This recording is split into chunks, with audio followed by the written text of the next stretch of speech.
Hi everyone, ఈ వీడియోలో mutton paya సూప్ని ఫ్రైడ్ ఆనియన్స్ యూస్ చేసి ఎలా చేశాను అనేది చూసేద్దాము. చాలా టేస్టీగా ఉంటుంది. ఒకసారి ఇలా ట్రై చేసి చూడండి, మీకు బాగా నచ్చుతుందని అనుకుంటున్నాను. దీనికోసం అయితే 3 పెద్ద సైజు ఉన్నటువంటి ఆనియన్స్ని ఇలాగా ఫ్రైడ్ ఆనియన్స్ లాగా చేసి పక్కన పెట్టేసుకోవాలన్నమాట. తర్వాత కుక్కర్లో మనం ఆయిల్ అనేది హీట్ చేసుకుని ఇందులో మసాలా దినుసులు అయితే వేసుకుంటున్నాను. చెక్క, లవంగాలు, యాలకులు, కొంచెం బిర్యానీ ఆకును కూడా వేసుకుని అల్లం వెల్లుల్లిని ఇలాగ చిన్న చిన్న ముక్కల కింద తరుక్కుని ఇందులో యాడ్ చేసుకోవాలన్నమాట.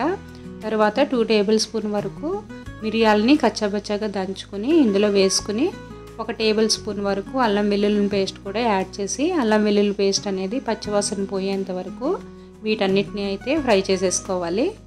ఇది ఫ్రై అయ్యాక 1 టేబుల్ స్పూన్ వరకు జీలకర్ర పొడి, 2 టేబుల్ స్పూన్ వరకు ధనియాల పొడిని అయితే యాడ్ చేసేసుకుని ఇది కూడా కొంచెం లైట్గా ఫ్రై చేసుకున్న తర్వాత క్లీన్ చేసి పెట్టుకున్నటువంటి మటన్ బోన్స్ ఏవైతే ఉంటాయో వాటిని కూడా వీటిలో వేసుకుని బాగా ఫ్రై చేసుకోవాలి. దీనంతటిని మనం లో ఫ్లేమ్లో బాగా ఫ్రై చేసుకోవాలండి, లేదంటే మనకి నీచు వాసన అనేది వస్తుంది. కొంచెం రుచికి సరిపడినటువంటి సాల్ట్, దాంతోపాటు పసుపును కూడా యాడ్ చేసేసుకుని దీన్ని బాగా లో ఫ్లేమ్లో ఫ్రై చేసుకున్న తర్వాత దీంట్లో మెయిన్ ఇంగ్రీడియంట్ ఏంటంటే పుదీనా కాడలను అయితే వేస్తున్నానండి.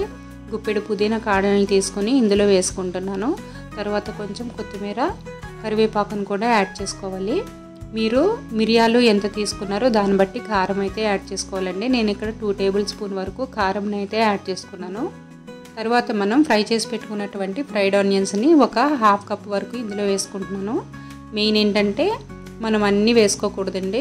ఫ్రైడ్ ఆనియన్స్ని సగం వరకే వేసుకోవాలి, సగం పక్కన పెట్టుకొని ఉంచుకోవాలన్నమాట.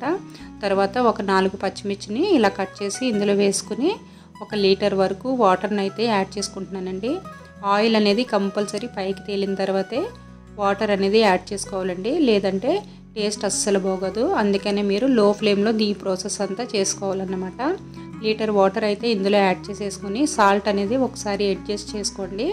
మీకు సాల్ట్ ఎంత తింటారో దాన్ని బట్టి ఈ టైంలో మీరు సాల్ట్ యాడ్ చేసేసుకుని కుక్కర్ విజిల్ అనేది పెట్టేసి మీడియం ఫ్లేమ్లో 10 నుంచి 15 వరకు విజిల్స్ అయితే రప్పించుకోవాలండి. ఫస్ట్ విజిల్ అనేది మనకి హై ఫ్లేమ్లో రప్పించిన తర్వాత దీన్ని లో ఫ్లేమ్లో పెట్టేసుకుని 10 నుంచి 15 వరకు విజిల్స్ అయితే రప్పించుకోవాలన్నమాట.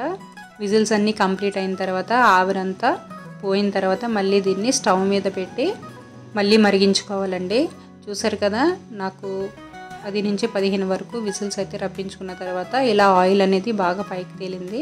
దీన్ని మళ్ళీ స్టవ్ ఆన్ చేసి ఇందులో నేను ముందుగానే రెడీ చేసి పెట్టుకున్నటువంటి జీడిపప్పు, బాదం పేస్ట్ని అయితే యాడ్ చేసుకుంటున్నాను. దీన్ని 2 టేబుల్ స్పూన్ వరకు అయితే యాడ్ చేశాను. దీంతోపాటు నేను పక్కన పెట్టుకున్నటువంటి ఫ్రైడ్ ఆనియన్స్ ఏవైతే ఉన్నాయో వాటిని కూడా ఇందులో యాడ్ చేసేసుకుని దీన్ని కొంచెం మరిగించుకోవాలి. లాస్ట్లో మనం కొత్తిమీరని కూడా యాడ్ చేసేసుకుంటే మటన్ పాయా సూప్ అయితే రెడీ అయిపోతుంది. మీరు ఎంత ఘాటు తింటారో దాన్ని బట్టి మీరు మిరియాల పొడి అనేది యాడ్ చేసుకోండి. ఈ స్టేజ్లో కూడా మీరు మిరియాల పొడి అనేది యాడ్ చేసుకోవచ్చు. సో చూసారు కదా, ప్రాసెస్ కనుక నచ్చినట్లయితే ఒకసారి ట్రై చేసి చూడండి. టేస్ట్ అనేది చాలా బాగుంది. వీడియో కనుక నచ్చినట్లయితే వీడియోని లైక్ చేయండి, షేర్ చేయండి. ఛానల్ని అయితే ప్లీజ్ సబ్స్క్రైబ్ చేసేసుకోండి. Thanks for watching.